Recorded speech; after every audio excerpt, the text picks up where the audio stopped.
Olá, estamos começando mais um episódio do podcast Em Sintonia. Hoje a gente vai falar sobre uma profissão super importante, que é a segurança do trabalho. Estou aqui com dois especialistas da área, o Cássio, que trabalha na DP World, e o Rutenberg, que também já tem bastante tempo de estrada nessa área. E a gente vai explorar um pouquinho sobre a segurança do trabalho nas operações portuárias, né? A gente sabe que a segurança do trabalho ela é extremamente importante em várias atividades da indústria, né? Das empresas. E hoje a gente vai falar um pouquinho dessa ligação com a segurança do trabalho e o porto moderno. Os portos, antigamente, as atividades portuárias, né, os trabalhadores, eles trabalhavam num ambiente muito hostil, né, assim, muitas vezes perigoso, realmente, não existia uma preocupação assim, com a vida do trabalhador. E aí eu queria que você contasse para a gente, Rutenberg, como é que a segurança do trabalho evoluiu assim, com o tempo, junto com as operações portuárias, né, que elas foram se modernizando cada vez mais. E aí eu queria que você fizesse aí um paralelo de como a segurança do trabalho acompanhou isso. Claro, vamos lá. Primeiro é importante a gente tentar estabelecer uma linha do tempo aí, porque a gente tem um marco no porto brasileiro, que é a Lei de Modernização dos Portos. Sim. Então, antes dessa lei, o porto brasileiro ele era público. E por ser público, o investimento na área da segurança, né, o trabalho, a dedicação na área da segurança pelos órgãos públicos não era assim tão relevante, vamos dizer. Então, tínhamos uma área de segurança do trabalho, vou dar como referência o Porto de Santos. Tinha lá a área de segurança do trabalho, mas, porém, por ser um porto público, tínhamos uma carência de legislação específica. Então, por causa disso, nós éramos obrigados a utilizar referências internacionais.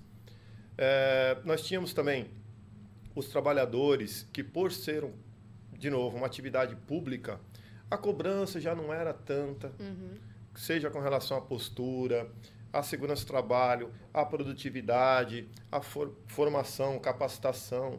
Então, assim, isso seria na época do porto público. Com a chegada ali, meados de 93, 95, com a Lei de Modernização dos Portos, nós tivemos aí a oportunidade de ter um porto privado no Brasil. Isso gerou, foi um divisor de águas, literalmente. Com a chegada das empresas privadas no porto, gerou todo um momento de transformação. Tanto por parte dos usuários desse porto, quanto da mão de obra. Então, a partir deste momento, com a chegada das empresas do porto privado no Brasil, começou-se a investir em máquinas, em equipamentos, aprimoramento de processo. Por exemplo, tá? Quando nós tínhamos um porto público que funcionava com guindastes, nós tínhamos uma média de movimentação hora de 7 unidades. 7 unidades. Hoje, considerando um equipamento, Cássio, o quê? Um portão em movimento, o quê? 20? Uma operação aquecida, madura, 30 por equipamento. Então, assim, foi um divisor de águas. A Lei de Modernização dos Portos, né, no Brasil, que gerou essa transformação. A gente sai de uma realidade onde se movimentava 7 unidades por hora para uma realidade hoje em que cada equipamento movimenta 30 unidades. E aí a mão de obra teve que acompanhar todo esse processo de evolução, de crescimento, de novidade, com uma certa resistência, a gente precisa enfatizar isso. Isso foi um dos grandes obstáculos que a gente teve. Eu digo a gente porque eu presenciei esse momento de saída de público para o porto privado. Mas, em termos gerais, a gente tem essa linha aí de evolução na operação portuária no Brasil e a segurança do trabalho vem acompanhando isso aí ao longo do tempo. Com a Lei de Modernização dos Portos, na sequência, a gente teve a criação da primeira norma regulamentadora referente à segurança e saúde de trabalho portuário no Brasil, que até então não existia, que era a NR29, e aí a gente vem nesse processo de evolução até hoje.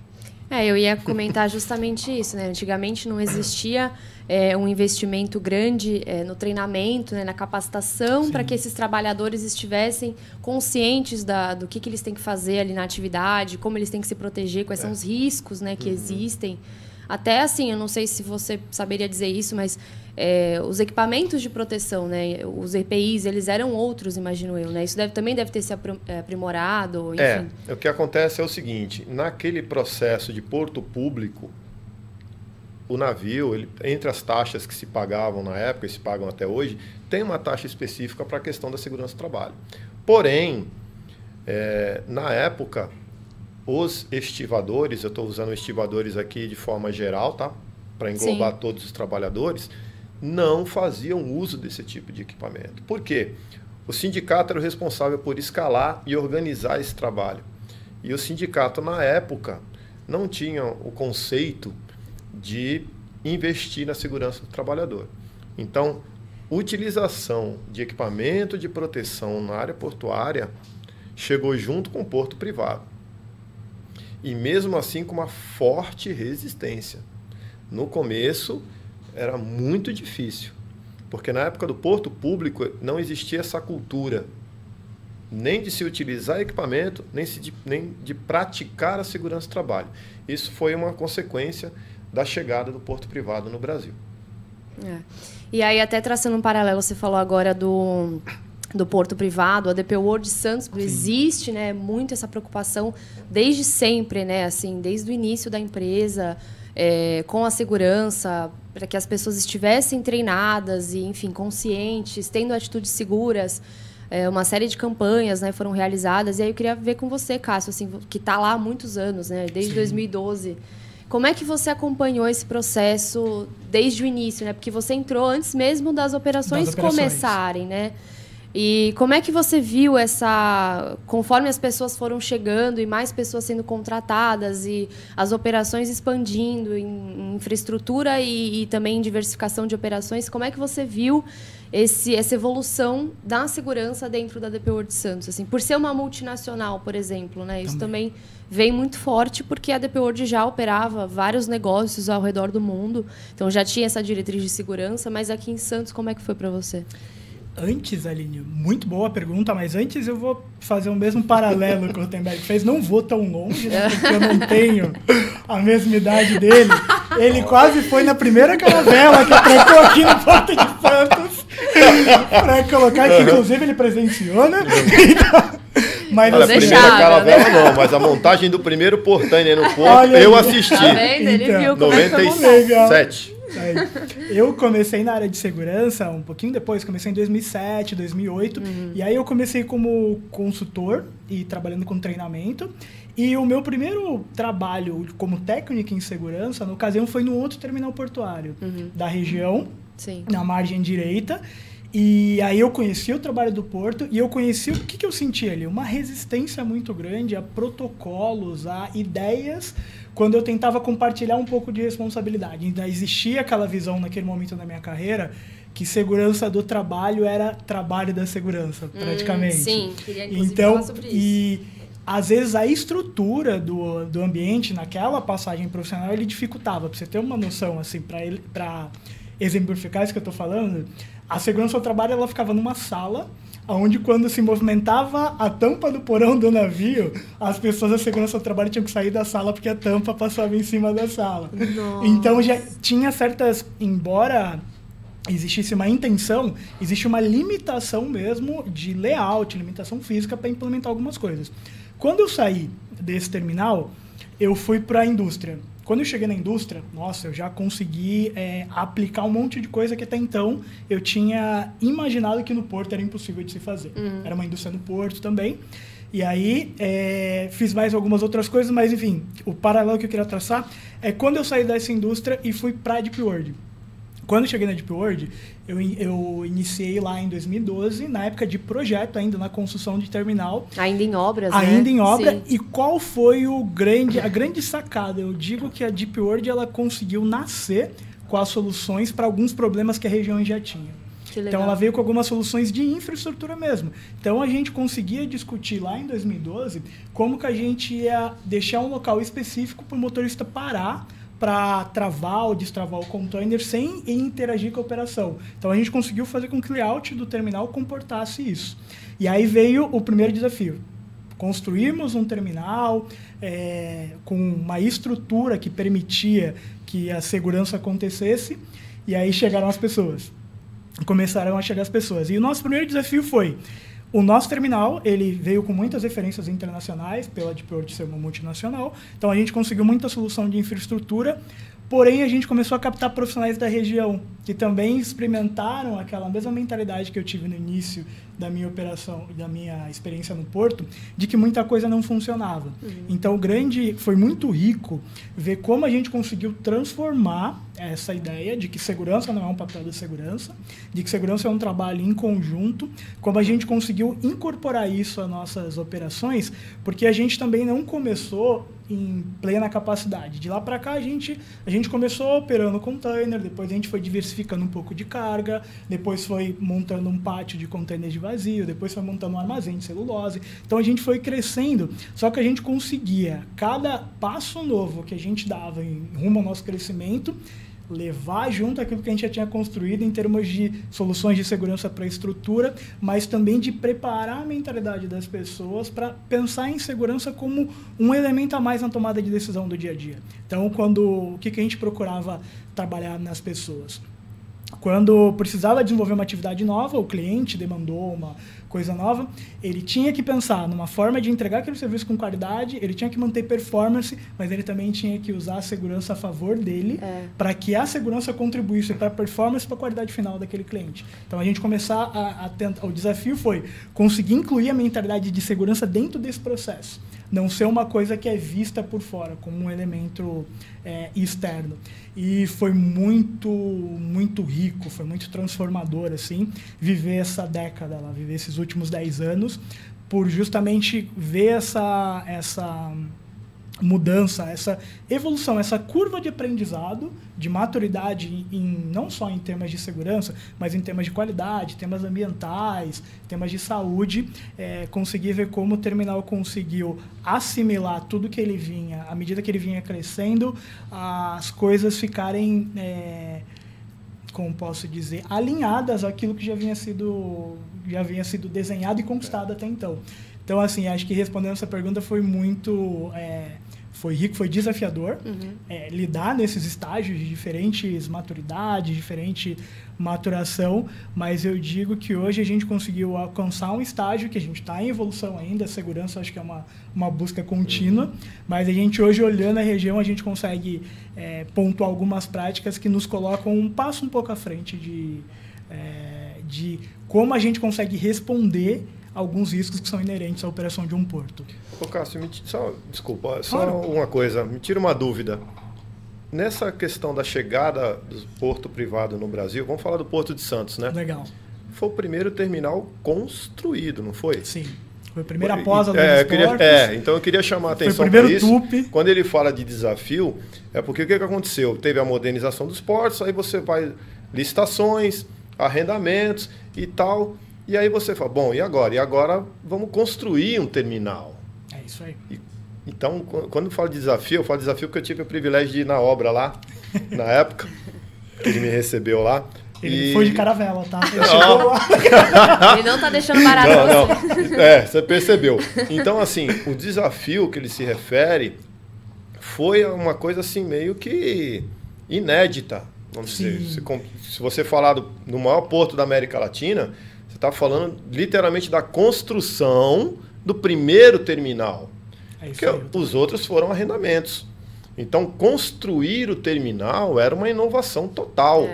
E houve essa preocupação desde a época da construção. Desde o planejamento. Sim. Não só de segurança, mas enfim, também ambiental, né? Você até tocou nisso. Aonde eu acho que o background da Deep World fez muita diferença. Toda a diferença. Porque eu lembro que quando eu fui a primeira contratação da área de segurança do trabalho, e eu recebia visitas do diretor regional. Você tá meio sem moral pra tirar sarro dele, então. Você vê, não, peraí, cara. Eu costumo dizer que eu sou careca por opção, cara. Se eu deixar crescer, cresce, sou novo, ainda tô no auge da idade. E assim, eu recebia visitas do diretor regional de segurança para calibrar um pouco daquilo que a gente estava fazendo em Santos, aos padrões de excelência que o mundo praticava em termos Sim. de operações portuárias da indústria de logística.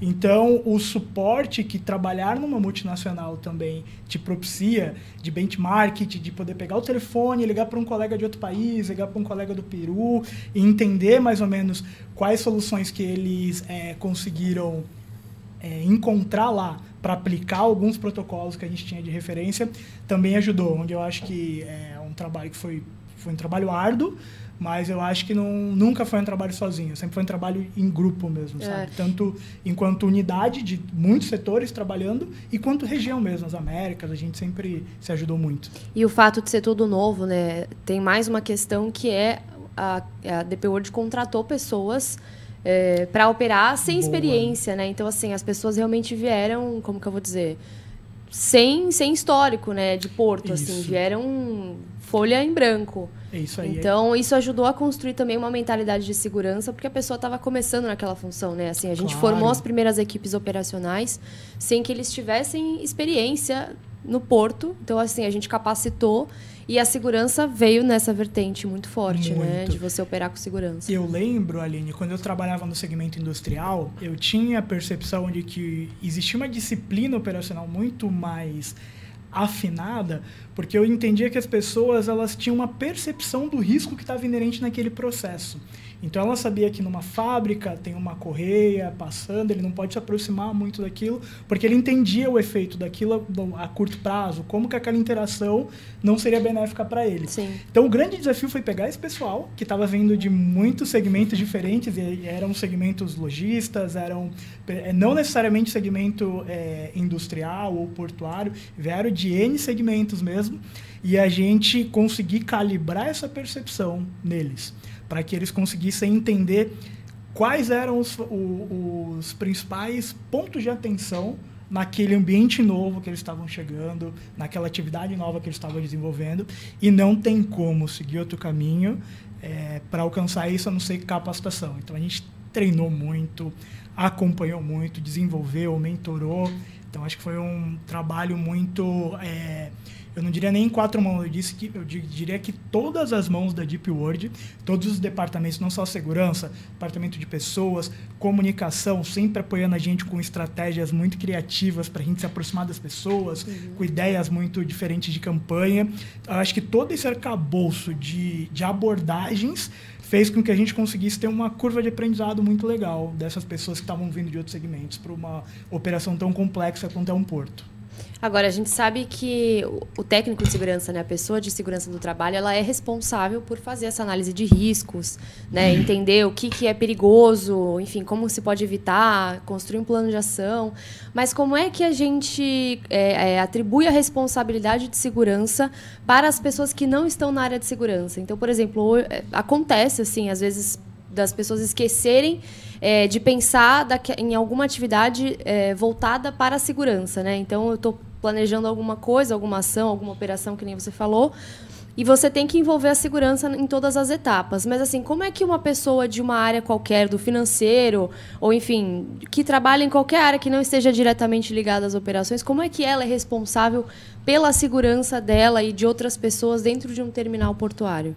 Muito bacana, Lídia. Eu acho, assim, que o primeiro desafio que a gente teve em termos de construir uma cultura na Deep World foi de tirar essa ideia de que segurança do trabalho é um trabalho da segurança. Exato. Segurança do trabalho tem mais a ver com trabalho do que com o departamento de segurança. Exatamente. Mesmo. E aí eu acho que uma grande sacada é a gente entender que você está interagindo com muita coisa que está acontecendo no terminal. Tinha um antigo diretor que passou pela companhia que ele sempre falava assim, olha, a pessoa que trabalha no escritório, ela tem que saber qual é o core da empresa, o que a empresa faz, para ela entender como que ela contribui para isso. E com segurança a mesma coisa. Às vezes a pessoa pode trabalhar numa atividade administrativa e imagina que a segurança não é tão aplicável no dia dela, mas ela interage com um monte de outras estruturas em outros momentos, ela pega o ônibus interno, Exato. ela pega um barco, ela está sujeita a precisar adotar uma postura segura no caso de uma emergência, numa necessidade de evacuação daquela área, e isso ela sempre tem que entender que tem algumas coisas que a gente não pode terceirizar, tem algumas coisas que a gente não pode fazer pela gente. Tem momentos que a gente pode até pensar que, olha, o resultado de tal coisa depende mais de fulano do que de mim. Mas eu acho que quando a gente fala de segurança, é uma coisa que todo mundo junto. A sua segurança, ela depende, eu diria que...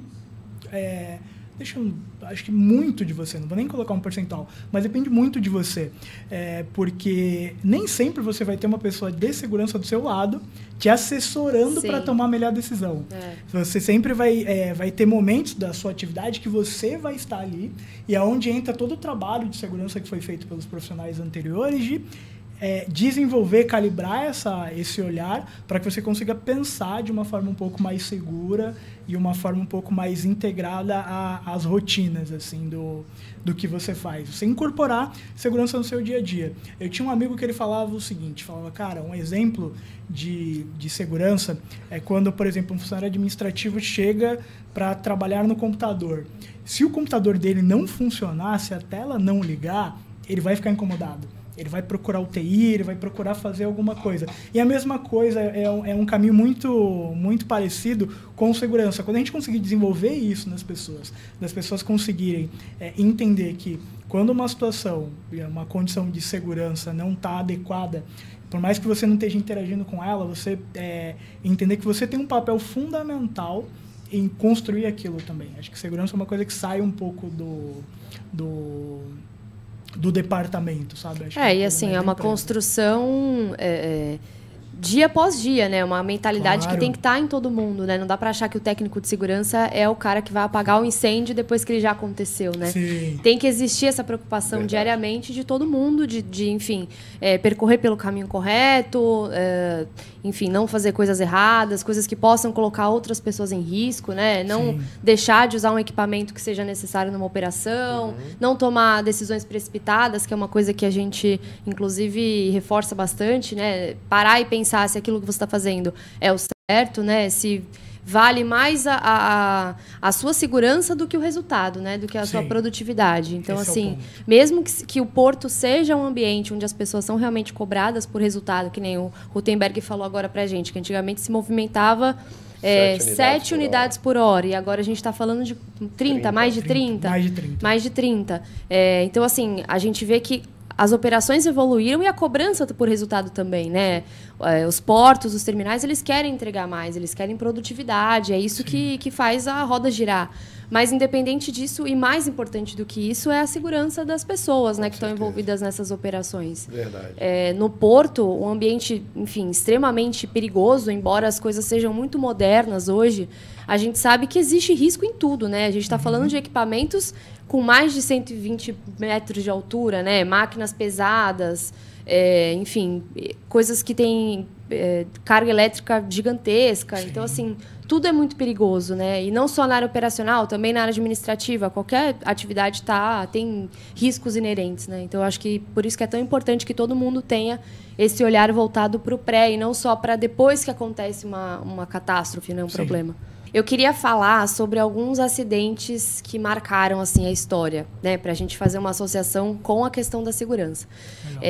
Infelizmente, assim, às vezes acontecem grandes catástrofes, né, desastres que fazem as autoridades e as empresas começarem a olhar mais para a segurança, né? Então, algumas coisas que poderiam ser evitadas, infelizmente a gente vê aí todos os dias grandes acidentes, né, de grandes proporções que acontecem, e aí sim vira-se uma chavinha para que as pessoas olhem com mais cautela para os procedimentos de segurança, para as legislações, enfim.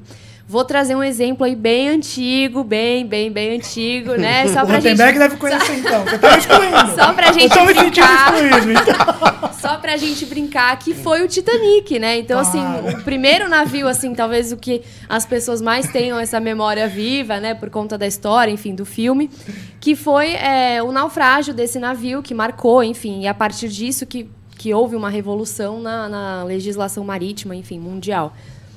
Eu queria saber o que a gente poderia trazer de aprendizado em relação a esse episódio do Titanic, por exemplo, ou também, citando uma outra coisa aqui mais recente, que foi a explosão de cargas químicas no porto de Beirute, assim. Vocês que com certeza devem acompanhar bastante disso, né, na mídia, o que a gente traz de aprendizado quando acontece um grande episódio como esses aí? Ou outros que vocês lembrem também, queiram citar? Legal. Eu acho que você tocou no ponto certo, né, que é aprendizado. Acho que é o primeiro insight que a gente tem que ter ao olhar esses acidentes. Quando você falou Titanic, o primeiro aprendizado que veio na minha cabeça assim, é que uma porta acho que cabe mais do que uma pessoa. Cabia mais gente. Mas, assim, brincadeiras à parte, eu acho assim, Aline, acidente, quando você parte do princípio que ele não acontece, eu acho que você lima um pouco a sua capacidade de responder a ele. Sim. Por exemplo, você trabalha com escrita, você escreve muito? Sim, você bastante. Erra algum momento na sua escrita? Com certeza. Então, e acho que esse é o ponto, assim, quando você olha o processo e você parte do princípio de que pode existir um erro e você gera capacidade no processo para que ele responda a esse erro de forma mais rápida e com menos impacto, eu acho que essa é a principal lição que eventos desse tipo nos trazem. É muito fácil quando você olha para trás e acha as causas, acha os motivos, quais foram os fatores contribuintes, mas eu acho que o grande desafio é a gente pegar esses aprendizados e olhar para o nosso dia a dia e dizer, olha, quais são as probabilidades que eu tenho do meu processo me gerar uma falha, me gerar um desvio, e como que eu consigo deixar o meu processo maduro para que ele responda a esse desvio de uma forma mais rápida, que meu processo, quando se deparar com esse desvio, ele consiga ter uma resposta que ele consiga retornar à normalidade num tempo menor. Essa é a análise de riscos que você está falando? Isso eu acho que é um pensamento de como você estrutura a sua gestão. Tá. Não só analisar os riscos para você saber o que pode dar errado e como controlar, mas como você estrutura os seus processos, estipula as ferramentas por meio de auditorias prévias, por meio de construir essa mentalidade na média, alta liderança, da importância de se tomar decisões de segurança, de entender como as coisas funcionam no dia a dia.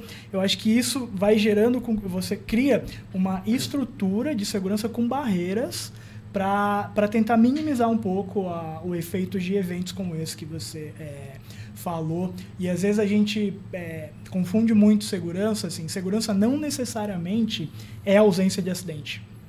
Porque às vezes você pode vir de um longo período que você não tem um acidente, mas pode acontecer uma catástrofe. Que basicamente é o que as maiores catástrofes se precedem sempre por um período de ausência de desvios, de acidentes. E eu acho que o grande aprendizado que a gente pode ter olhando para trás é que não é porque uma coisa não aconteceu até hoje que ela não pode acontecer. E como eu consigo estruturar uma empresa, uma equipe para responder a isso de uma forma melhor. Treinando as pessoas, eu preciso desenvolver, eu preciso dar uma ferramenta para sempre que acontecer alguma coisa diferente no dia a dia daquela pessoa, ela saiba como conduzir. Você deu o exemplo do Pare e Pense, que é uma ferramenta muito prática que a gente trabalha lá, da pessoa, quando se depara com uma coisa fora da rotina, a primeira coisa que a gente condiciona ela a fazer é parar e pensar. Ver se ela tem os meios adequados para fazer aquela atividade, ver se ela tem as ferramentas. Ó, você decorou. Tá vendo? Eu tô treinada. Eu vim treinada. Até fazendo parênteses aqui, pra quem tá assistindo e não sabe o que a gente tá falando. Pare e Pense, só dando mais contexto, é uma campanha que a gente fez internamente, né? Voltada para todo mundo, então para todos os funcionários da empresa. Para que as pessoas realmente tenham essa postura de analisar o que elas vão fazer antes de tomar uma decisão precipitada. E aí a gente está falando de qualquer nível, de qualquer atividade, enfim, foi uma campanha de conscientização, né? É isso aí. E aí, fechando um pouco o raciocínio do que você me colocou na pergunta dos desastres, né? Eu gostei muito quando você usou a palavra aprendizado, porque é muito de como você olha a situação. Se esse copo cair da mesa, eu choro. Além de chorar, vou poder dar outro copo a gente pra tem eles. Uma opção que, assim, dizer que ele caiu por causa da gravidade é mentira? Não. E aí ele caiu. Sim. Mas eu vou aprender alguma coisa com isso? Vou, a não esbarrar e colocar o copo no lugar certo. Isso, acho que isso é um insight, até, não é uma linha de raciocínio minha, até um pensador, um pensador da área de segurança, que ele usa esse mesmo exemplo, me falha o nome dele agora, mas ele fala, dizer que as coisas caem por causa da gravidade é uma coisa verdadeira, mas eu não aprendo nada com isso. Então é sempre entender o que a gente pode, dentro do nosso sistema de gestão, melhorar para que o processo responda melhor. Não necessariamente dizer que a culpa é da gravidade, que a culpa é das pessoas, é a pessoa que foi mal treinada. Eu acho que a gente sempre tem que procurar aprender mais com as coisas, e a gente só aprende quando a gente põe uma lupa em cima, entende as nuances envolvidas e, como pode dizer, se põe com uma ideia, com uma forma criativa mesmo, de tentar pensar às vezes num outro caminho, num outro olhar, para você gerar sempre capacidade, que é uma coisa que eu acho muito bacana, uma coisa que eu estou estudando recentemente, muito legal, que é como você não só gera uma estrutura com procedimentos para prevenir falhas, mas como você assume a falha, o seu processo, e gera capacidades para manter o seu processo rodando. E uma coisa que você falou, que é muito legal, é que não é porque nunca aconteceu um acidente que nunca vai acontecer. Então, quando a gente fala de segurança, é importante as pessoas não ficarem confortáveis com o processo, né? Isso é muito Embora ele seja executado de maneira correta, mas não deve se cair num conforto, porque a gente nunca sabe qual é o fator externo ou interno, qual é a circunstância que vai acontecer amanhã, que pode colocar aquela situação, aquela pessoa em risco, né? É uma coisa que o aprendizado ele deve ser realmente no dia a dia, no constante. Essa ocorrência que nós tivemos lá em Beirute gerou muitas conversas e fóruns sobre a questão, mas trazendo para a nossa realidade, né? Como é que acontece isso? O terminal portuário, dentre as ferramentas que ele tem de gestão de segurança do trabalho, ele tem um programa de controle de emergência, um plano de controle de emergência, aonde todos os profissionais, seja da área da segurança ou do meio ambiente, eles fazem aquele processo de análise de risco que você comentou. Sim.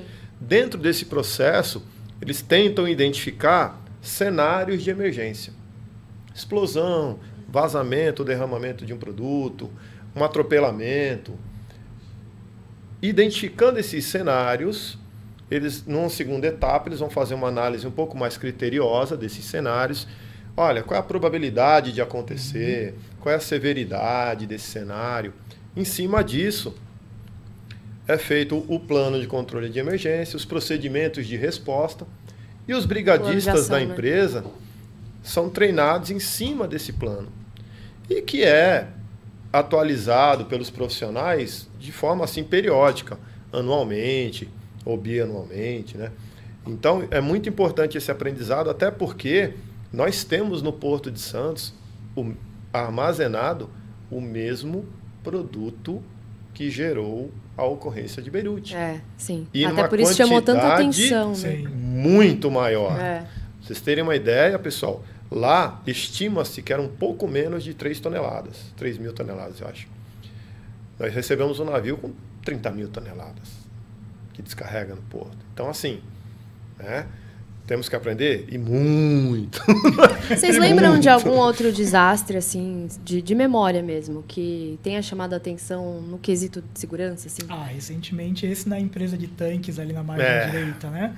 Teve uma empresa de tanques na área direita que teve um incêndio que foi tido como um dos mais longos dos últimos anos. Aí foi um processo muito difícil de se controlar, envolveu muita tecnologia, pessoas vindo de fora para apresentar alternativas. O Porto se mobilizou, fornecendo pessoas para tentar contribuir também por meio dos planos de auxílio mútuos que as empresas que são do Porto fazem parte.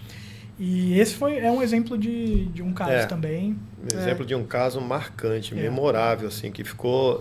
Não é só na história da segurança do trabalho no Brasil, não. Eu arrisco dizer que no mundo. Sim. Porque era um terminal de granel líquido importante, com uma grande quantidade. Uma ocorrência que levou aí dias para ser atendida. Eu estava de serviço no dia, atuando... no mínimo devia ser em 1825.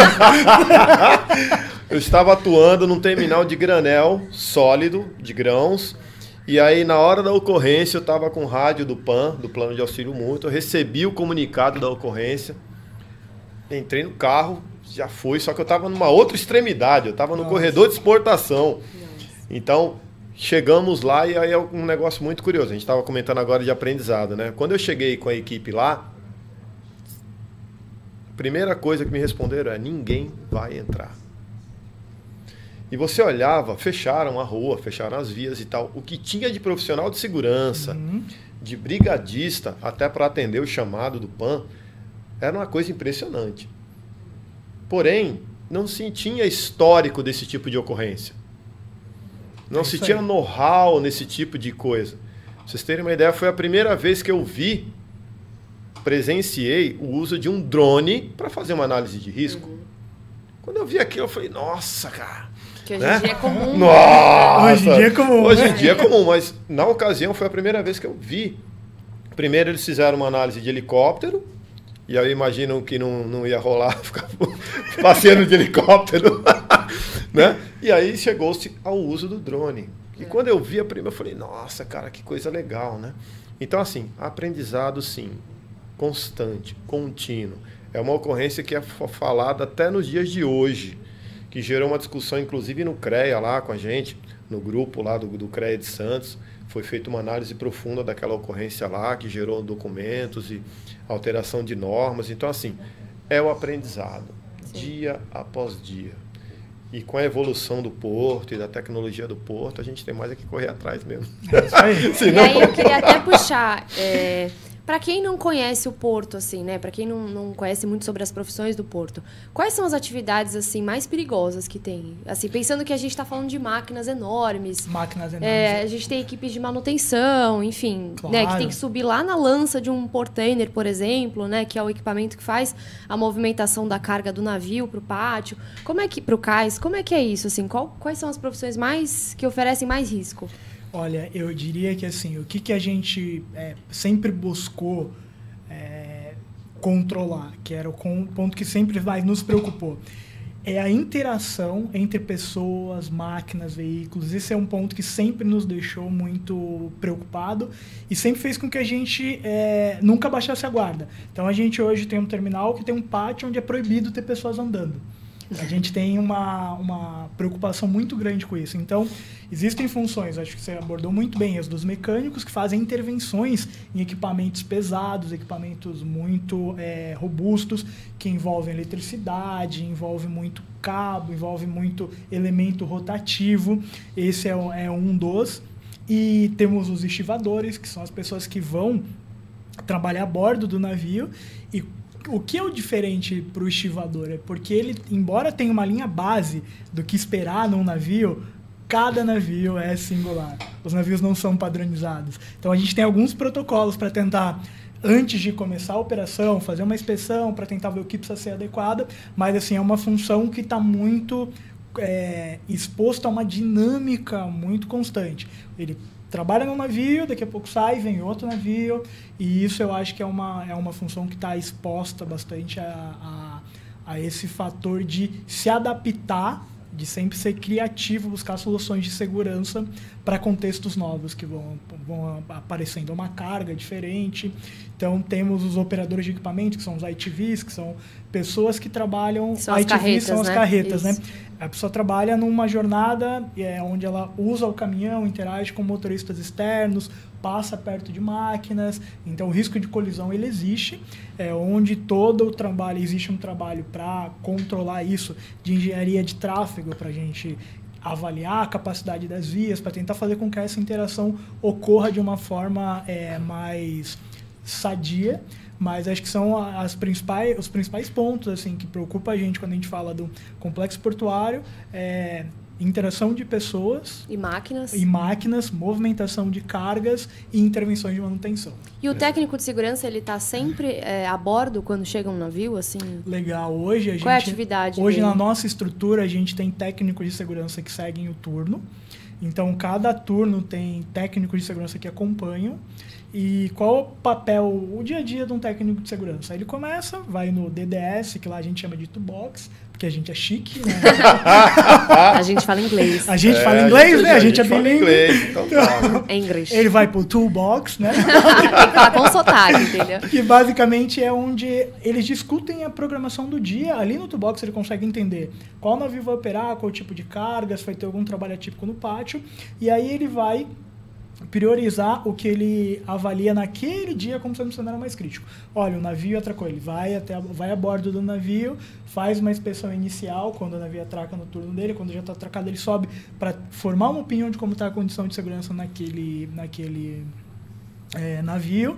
Depois eles avaliam como é que está a rotina de permissões de trabalho, o que a manutenção está fazendo, o que as empresas terceirizadas estão fazendo no site. Então ele entende como que os trabalhos estão sendo liberados, forma uma opinião sobre as medidas de segurança aplicadas lá, depois vai assistir algumas operações que são mais atípicas, por exemplo, trabalhos ferroviários, na descarga de celulose, por exemplo, ele observa sempre num papel de tentar assessorar para contribuir com o olhar dele, de um pouco mais especialista ali, para tentar ajustar alguma coisa que ele veja, que ele não sinta muito conforto. Ele faz um trabalho muito próximo de tentar se fazer presente para assessorar as pessoas em momentos de tomada de decisão para coisas fora da rotina. Isso é um ponto muito, muito sadio que eu vejo que a gente consegue desenvolver lá, que é os técnicos estarem dentro das equipes operacionais, desenvolverem uma relação, interagirem com eles, para serem vistos como uma pessoa da equipe também. Não é o... E não um fiscal, né? Não alguém um que está ali fiscal. de olho, o vilão, Não fiscal, né? Ele veio ali fazer a fiscalização do que você está fazendo de errado, né? Isso. A ideia é que não seja isso, obviamente. É isso aí. Né, Rutenberg? É isso aí. Ainda falando do papel do TST ali a bordo, né? Importante frisar que antes do início da atividade, o técnico, como o Cássio falou, vai dar uma olhada, ver como é que está a condição do convés e tudo mais. Porém, tem algumas situações que nos surpreendem. Às vezes o navio está chegando e chega a informação, olha, tem container vazando. Tem container vazando? Tem container vazando. É um? Nunca é um. Nunca é. Não, tem uns dois. A desgraça nunca é tem uns pequena, três. né? É verdade. Né? Não é sempre, gente, mas acontece. Nesses casos, a segurança do trabalho, junto com a infraestrutura do terminal, tem que atender aquele vazamento antes da operação iniciar. Atender aquele vazamento, recolher aquele container, organizar a situação do convés junto com a tripulação para oferecer condições da operação ser iniciada. E de maneira segura. E de maneira segura. E ainda junto do operacional, no meio de uma operação, pode acontecer um acidente a bordo. É isso aí. E a gente tem que estar ali, constantemente, de olhos abertos. E a gente falou muito dos funcionários que são da empresa, né? Então, sobre esse trabalho de conscientização, de campanhas e de fazer as pessoas cada vez mais conscientes sobre a segurança e a importância do comportamento seguro, né? Mas e para os públicos que não são vinculados a uma empresa portuária? Então, as pessoas que vêm de fora, os visitantes, os caminhoneiros, os prestadores de serviços, que não estão ali pela empresa. Assim, ficou até tenso. Agora eu vou que não estão ali pela empresa, né? Que não estão com o crachá da empresa. Como é que a gente chega, como é que se leva a conscientização e faz essas pessoas entrarem na mesma mentalidade que se trabalha ali dentro da empresa, né? Olha, dos procedimentos. Como é que a a gente fácil. chega Eu nisso? vou falar para você. A primeira barreira que habitualmente a maioria dos terminais encontram é que o caminhoneiro que está chegando aqui, ele não trabalha só aqui. Então ele chega e fala, não, mas porque em Paranaguá eu faço assim, assim, assim. Em Vitória, eu faço assado, assado e assado. Por que eu não posso fazer isso em Santos? Importante destacar que Santos sempre foi linha de frente no quesito segurança. Legal. Na elaboração do texto do NR29 na época, não fui eu, tá? Não foi ele que escreveu. Mas foi o Guanito. Ele estava ocupado, fazendo alguma coisa, com certeza. Entre eles estava o Guanito, acho que o Cássio chegou a conhecer o Conheceu Guanito. Um profissional assim, fora de série, mas que representou Santos na redação, no primeiro texto do NR29. Então, o Santos sempre esteve ali na frente. E muitas coisas que a gente pratica ainda hoje, em outros portos não existem. Então, acho que a primeira barreira que a gente tem é essa, do público que frequenta, trabalhadores que participam de processos em outros portos, quando eles chegam aqui, eles falam, opa, mas por que aqui é assim?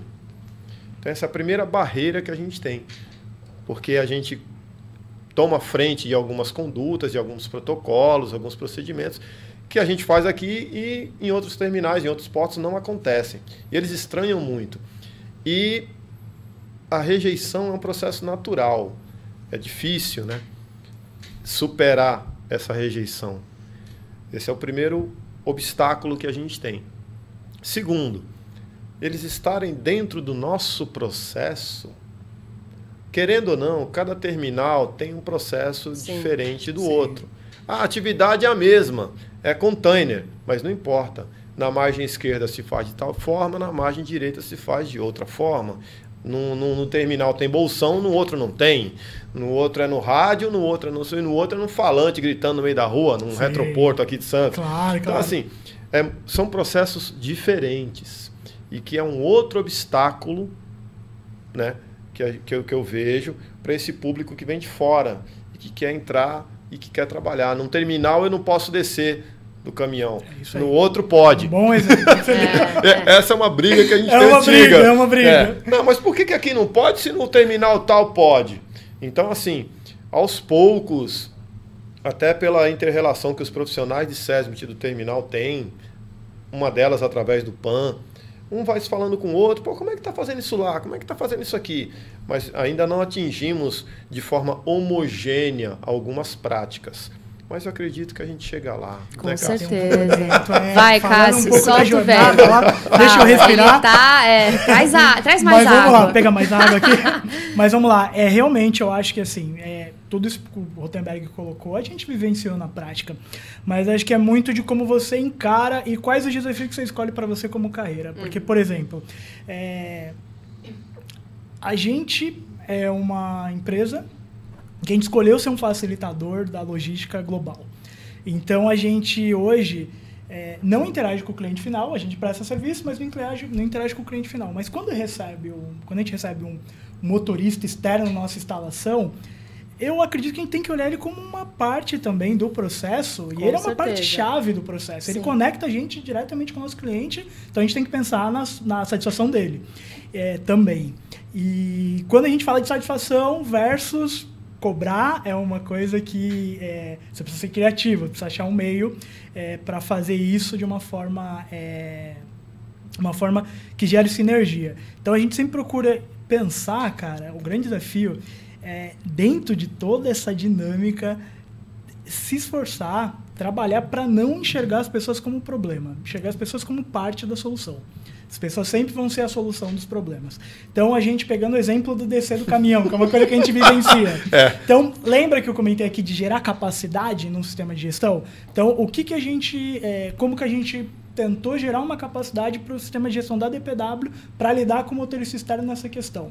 A gente padronizou um processo de integração para eles. Então, a gente integrou eles, a gente controla essa integração a cada 2 anos, mas seja um público muito misto. A gente tenta fazer com que essas informações estejam sempre atualizadas na cabeça dele. Quando você fala integração, desculpa te cortar, quando você fala integração, você está falando de um processo em que você recebe o motorista e passa orientações para ele, né? O motorista, ele vai, se apresenta numa etapa do gate lá, no prédio de apoio ao motorista, assiste um vídeo, recebe um folder com alguns refreshes ali, alguns pontos principais do vídeo que ele viu, e ele conhece as principais regras do terminal. Dentre elas, é uma regra de não descer no pátio de container. Mas aí o que a gente... aí a gente tem que ser criativo, né? Como que a gente vai fazer, garantir... Porque às vezes o não descer não é porque a gente não gosta do motorista e não quer ver ele andando. É que a gente entende que tem riscos ali de um RTG passar próximo dele. RTG é um guindaste sobre rodas que movimenta os containers no pátio, né? Carrega eles nos caminhões. Então a gente tem um risco ali. O que a gente fez? A gente é uma área alfandegada, por ser uma área alfandegada, a gente tem uma cobertura de câmeras muito robusta. Então é como se fosse o Big Brother. A gente vê tudo o que acontece lá. E o que a gente percebeu? A gente já tinha pessoas vendo, já tinha pessoas assistindo o que acontece no terminal em tempo real. A gente então pensou em dar um passo a mais. A gente, eu digo empresa, né? O próprio departamento de security que gerencia isso capitaneou essa iniciativa que eu vou contar aqui. Eles pegaram os pontos de câmera, começaram a olhar onde tinha mais motorista descendo, instalaram um megafone lá. Então, quando o motorista desce, ao invés de ter uma mensagem padrão, olha, motorista, volta pro caminhão. Não, vem uma mensagem muito personalizada. Atenção, motorista de camisa branca. Alô, José, você que está volte com o cabelo seu de caminhão. lado. Isso, você está em risco. Então, isso é um exemplo de como você pega o seu processo e tenta gerar a capacidade dele para responder esses desvios. Então, a gente, ao invés de assumir que o motorista nunca ia descer, que é uma coisa muito pouco provável de acontecer, a gente procurou estruturar mecanismos para que, quando ele desça, a gente controle o nível de risco ao qual ele está exposto. Então, a gente procura orientá-lo. Além disso, tem rondas, a gente faz algumas... Tem uma campanha que eu vou deixar até você falar melhor, que é Motorista Legal, que é uma forma da gente também estar mais próximos. E aí entra um outro ponto também que é fundamental, que é liderança. A gente acabou não falando disso, papel de liderança dentro de segurança. Mas que é importantíssimo, que é extremamente importante. Sim. Então, a gente tem lideranças operacionais lá muito fortes. Então, tem coordenadores, tem gerentes que têm contato direto com as associações, que conversam com eles sobre as mudanças que a gente quer colocar. E a gente também vai usando esse link de comunicação para deixar isso mais estreito, para que a gente consiga realmente trazê-los, para tentar engajá-los, para tentar controlar aquele risco, evitar que ele fique exposto, uma vez que a gente partiu da premissa de que pessoas não são um problema, são a solução. Então, Exato. a gente tenta adequar. A mesma coisa nas operações a bordo de navio. A gente tem uma parcela dos trabalhadores que não são orgânicos, não são deep word, né? São tomadores de serviço, são avulsos. E com essas pessoas a mesma coisa. A gente procura sempre deixar uma pessoa da deep word próximo, no terno onde eles estão trabalhando, para ser uma espécie de guardião. A gente fez um trabalho junto com o sindicato de treiná-los em alguns protocolos que são muito específicos da Deep World. Como a gente é um porto que nasceu com algumas coisas próprias, de respostas assim, próprias, né? Então a gente tem muitos protocolos específicos. Então a gente dividiu isso com eles, tenta, antes de começar cada operação, implementa um toolbox, né? Que a gente bilíngue, né? Que é o nosso bate-papo de segurança antes deles assumirem a operação. Mas acho que é justamente isso. Realmente, como o Rutenberg colocou, é muito desafiador. Mesmo com toda essa abordagem, com todo esse approach, com toda essa energia, a gente encontra ainda alguns desafios, né? Mas realmente é um ponto que eu digo que a gente evoluiu muito ao longo dos últimos anos. E eu acho que esse é o processo, sabe? Eu acho que quando você escolhe segurança, você tem que entender que você assume um papel de facilitar, você assume um papel de contribuir para as coisas acontecerem. E, de novo, segurança ao trabalho não é sobre a segurança, é sobre o trabalho. E por isso que é tão importante você contar com pessoas-chave, né? Assim, pessoas que vão passar a informação para frente, que nem você citou agora. A gente tem muito essa ponte com os líderes ou com outras pessoas da operação que dialogam com essas associações, com esses públicos que não são necessariamente vinculados com a empresa. Por isso que é tão importante você ter... assim, a segurança não se faz sozinho, né? Você depende de uma rede de pessoas que assuma esse compromisso e passe para frente as informações para outros públicos, né? É isso aí. E aí a segurança, ela tem que... Não se faz sozinho e não se faz numa única direção. Com certeza. Eu digo que segurança, assim, vem de cima para baixo. Claro, a gente tem hoje um CEO que passa mensagens muito assertivas de segurança, que entende a importância disso pro negócio e cascateia isso com toda a liderança, só que a gente pode chamar isso de top-down, mas também tem uma outra abordagem que a gente também precisa fazer a segurança acontecer de baixo para cima. Como assim, né? Do bottom-up. A gente precisa ir lá e conversar com as pessoas e visitar onde o trabalho realmente acontece para captar as demandas dele, as dificuldades dele, porque às vezes a pessoa não está atendendo um protocolo de segurança, não é só porque ela não gosta. Às vezes o meio precisa ser adequado. A gente precisa prover mais algum recurso para que aquela conduta seja, de fato, implementada de forma plena naquela área. Então, a gente capta aquelas informações na base e trabalha ela aí no nível de média e alta liderança, implementando as soluções. Então, eu digo que tem que vir de cima para baixo, tem que vir de baixo para cima, tem que vir de lado, tem que vir dos motoristas externos. Nesse quesito, tem uma ferramenta que eu acho muito legal, nem ia deixar passar sem falar nela, que é o Work Interaction, que é uma iniciativa que a gente tem lá, Rutenberg, que todos os líderes de média e alta liderança, eles precisam, no mínimo uma vez no mês, ir a campo, conversar com uma pessoa, entender um processo e identificar se tem alguma melhoria lá. Depois ele registra isso em sistema, a gente tabula, mas é uma forma da gente fazer com que aconteça isso. A gente pega o cara de cima, põe o cara para baixo para ele levar aquilo, para fazer aquilo acontecer de novo. Ele vai lá, onde o trabalho acontece, capta ali o que está acontecendo e leva já com o olhar de buscar alguma área para fazer alguma ação, fazer alguma melhoria naquele processo. Então, acho que foi muito longa da resposta. Já. Não, imagina. E até, é o podcast do Cássio. A gente vai mudar o nome, viu? É o podcast, né? Não, mas eu adorei. Não, mas foi importante você ter falado isso, e até citando, voltando na questão dos caminhoneiros que a gente estava falando, o Work Interactions é uma ferramenta, né, incrível nesse sentido, porque você coloca pessoas de vários níveis e várias posições em contato com o que acontece na operação, né, até para elas conhecerem melhor o trabalho.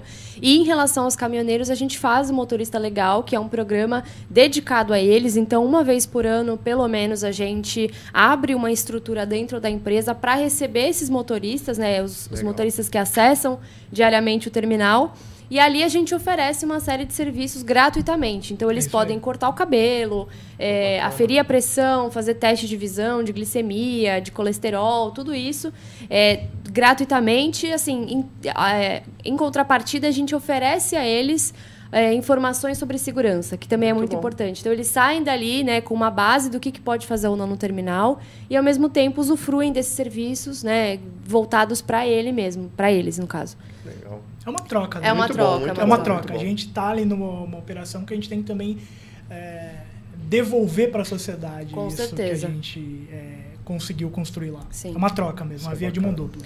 E para finalizar a nossa conversa, eu queria saber de vocês... Já quer ir pro final. Vamos acabar. O Cássio Cat vai acabar? Como assim? Eu amei que ele já falou uns 5 nomes diferentes. Pode Cássio Cast, já vem. Não, mas eu queria saber de vocês, assim, o que vocês enxergam para o futuro? Assim, eu queria deixar essa reflexão final, assim. A gente sabe que cada vez mais o Porto está se modernizando, né? Hoje nós temos uma operação que é inédita no país, né? Que é a operação das pontes rolantes. Então, nós temos um complexo de celulose, né, para movimentações de celulose, e ali a gente tem pontes rolantes, que são equipamentos enormes que fazem a movimentação dos fardos, né, de celulose.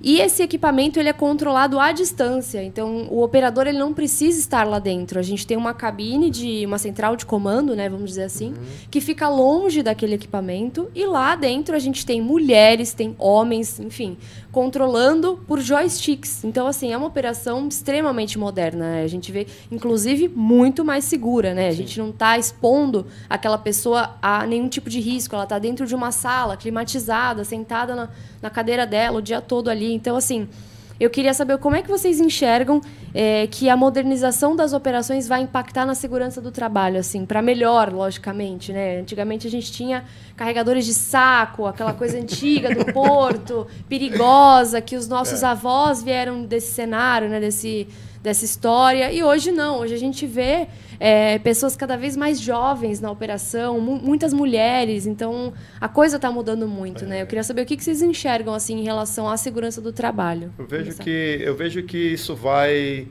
Nós já passamos, vamos dizer assim, por um período em que essa realidade da tecnologia interferindo na rotina de trabalho das pessoas explodiu para a segurança do trabalho, que foi o caso da pandemia. Verdade. A pandemia trouxe uma realidade para a segurança do trabalho que até então, eu não vou dizer que era desconhecida, porque o home office já existia antes da pandemia. Porém, vamos dizer que saltou aos olhos de todo mundo. E para variar, a segurança teve que se adaptar mais uma vez a um novo processo. E teve que aprender de novo.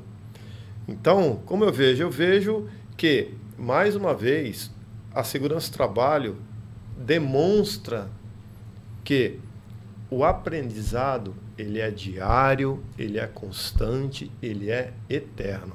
A estrada do aprendizado ela não tem fim. E com a evolução, eu não vou falar chegada, né? Porque a tecnologia ela vem evoluindo. Isso aí. Sim. Você está falando de joystick, nós temos aí a expectativa do 5G chegando, o que vai otimizar o processo de automação geral, né? Se hoje você tem alguns entraves tecnológicos para fazer por causa de sinal ou alguma coisa assim, você vai fazer isso com um 5G com muito mais tranquilidade. Mas o aprendizado, nós vamos ter que pegar essa experiência que a gente teve de pandemia, aonde a tecnologia alavancou muitos processos de maneira remota, e um exemplo disso é o joystick, não deixa de ser remoto, ele não está no ambiente onde acontece. Exatamente. É Né? isso aí. Pegar essa experiência que a gente teve e trazê-la para essa realidade da tecnologia na área portuária, na operação portuária. Todos juntos, seja operação, meio ambiente, segurança, encontrar a melhor alternativa juntos. Porque esse é o caminho. A segurança do trabalho não é só dar segurança. Isso aí. Né? Eu acredito que esse é o caminho, Cássio. O que você acha? Acho que é por aí. Cara, eu acho que você tocou no ponto-chave, assim, sabe? A gente usa muito seguro juntos lá, né? Sim. Segurança é o que a gente constrói Nosso junto. slogan de segurança. Nosso slogan de segurança. Normalmente, em vídeo eu coloco a mão assim, seguro juntos. Então, Tem que fazer a pose. que é pra reforçar. Mas acho que você foi muito cirúrgico, assim, Rothenberg. Eu acho que faz muito sentido isso que você colocou. E eu penso também que quando a gente olha pro futuro, a gente vai sempre buscar formas novas de atender nossos clientes. No fim do dia, É isso que importa. a nossa intenção é facilitar o serviço. Sim.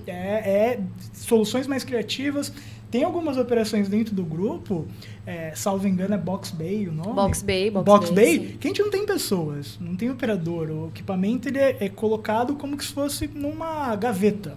Né? Ele é retirado do caminhão, colocado em gaveta. Tem outras operações onde não tem operadores nos caminhões. Então a gente está evoluindo muito, mas é sempre buscar caminhos para ter um olhar junto, multidisciplinar para isso. Como que isso vem tocando a gente já hoje em dia? Você deu um exemplo da ponte rolante, a gente hoje tem lá os RTGs. Lembra que eu falei que a interface homem-pessoa é um ponto de preocupação? Como que a gente hoje olha... como que a gente já vê isso chegando a favor da segurança. O RTG é um equipamento muito grande. Se um carro já tem ponto cego, imagina um equipamento de 40 Realmente, metros, mais ou menos. E o que a gente faz? A gente coloca câmeras no maior número de lugares para fazer com que essa visão do operador seja mais múltipla possível. Alguns terminais já estão colocando nessas câmeras sensor de movimento que capta quando tem alguma coisa se movimentando no range daquela câmera, chama a atenção do operador. A gente tem sensor que quando o terminal ele identifica um obstáculo na direção dele, quando um caminhão para na direção da faixa de translado do RTG, a gente tem sensores que quando esse sensor consegue ler isso, ele freia o equipamento antes do equipamento bater. Então e aí, a gente só tem... um parêntese, Cássio, em cima disso. Ainda falando do RTG, lembrando do joystick, vale a pena citar que a operação do RTG remota também não é tá uma tão realidade. Sim, sim. É uma realidade. Sem um operador? Sem um operador. É isso aí. Hoje a gente tem os Sim, carros, sim. né? Sem A gente tem motorista. carros sem Então, motorista. a tendência é que isso evolua, né? Para isso aí, outras cara. áreas, né? O meu celular faz tudo, cara. Só falou em Siri, ele resolve a Exato, minha vida tudo, inteira. é. E eu acho que é justamente nesse ponto, assim, a gente já vem conseguindo ver a tecnologia se incorporando na indústria. E como segurança, na DPW a gente tem uma nomenclatura que a gente usa soft control e hard control. O que é isso? Soft control é quando eu estabeleço um controle que ele é tido como um pouco mais brando. Eu mudo um procedimento, eu coloco uma sinalização, eu substituo um material. Quando eu vou para o hard control, é quando eu elimino uma condição, quando eu implemento um controle de engenharia. Dentro da área de segurança, você tem hierarquia de controles, tem outros nomes, mas assim, para resumir, hard e soft control. O que são? A gente hoje vem trabalhando, o grupo, enquanto região, vem trabalhando muito para aumentar o número de hard control. Hard control é quando você pega os equipamentos, o processo e consegue colocar controles na lógica deles, por meio de sensores, por meio de uso de drone para fazer uma atividade onde você não precisa expor uma pessoa. Então, eu acho, Aline, que a tecnologia ela vem para a gente conseguir ser cada vez mais criativos nas soluções para nossos clientes e a gente conseguindo entender que segurança é uma coisa inerente a essas soluções, Sim. naturalmente segurança ela vai ser beneficiada com o emprego dessas tecnologias. Claro, desde que a gente não abaixe a guarda, que acho que é um ponto muito importante, como você falou até lá no comecinho. Poxa, a gente não pode, né? Porque nunca teve um acidente que nunca vai acontecer. Então, tá vindo a tecnologia, junto com elas estão vindo outros riscos. Quando a gente coloca uma tecnologia pioneira numa determinada operação, existe o risco de vir um vício oculto naquela tecnologia nova. E aí você vai ter uma curva de aprendizado e, de novo, tem que ter a capacidade para que essa curva de aprendizado ocorra sem ter acidentes graves, assim. Então, acho que não sei se eu me fiz claro, mas acho que é justamente isso. Assim, a gente a indústria vai crescer, as soluções vão ficar mais criativas e a gente vai conseguir acompanhar, e a segurança tem muito a ganhar com isso, desde que aconteça de forma integrada. Sim. É operação, é comercial, é comunicação, é todos juntos, né? O safe together. Sim, e a tecnologia ficando cada vez mais customizada permite que a segurança também fique muito mais apurada, né? Sim. Que ela chegue muito mais longe, assim como as operações. É isso aí. Gente, quero agradecer muito a presença de vocês. Legal. Fiquei feliz que estou com 2 especialistas na área que sabem tanto e conseguiram compartilhar tanta coisa aqui com a gente. Tenho certeza que quem está assistindo, enfim, vai aprender muito aqui nesse episódio. Foram 4 horas. Foram excelentes 6 horas. Tô brincando. Não, mas de coração quero agradecer muito, Cássio, Rutenberg, por essa conversa. E para quem está assistindo a gente e quiser acompanhar nossos canais, nas redes sociais, estão convidadíssimos a tirar dúvidas. A DP hoje está sempre compartilhando novidades. E é isso, gente. Obrigada e até o próximo episódio. Até a próxima.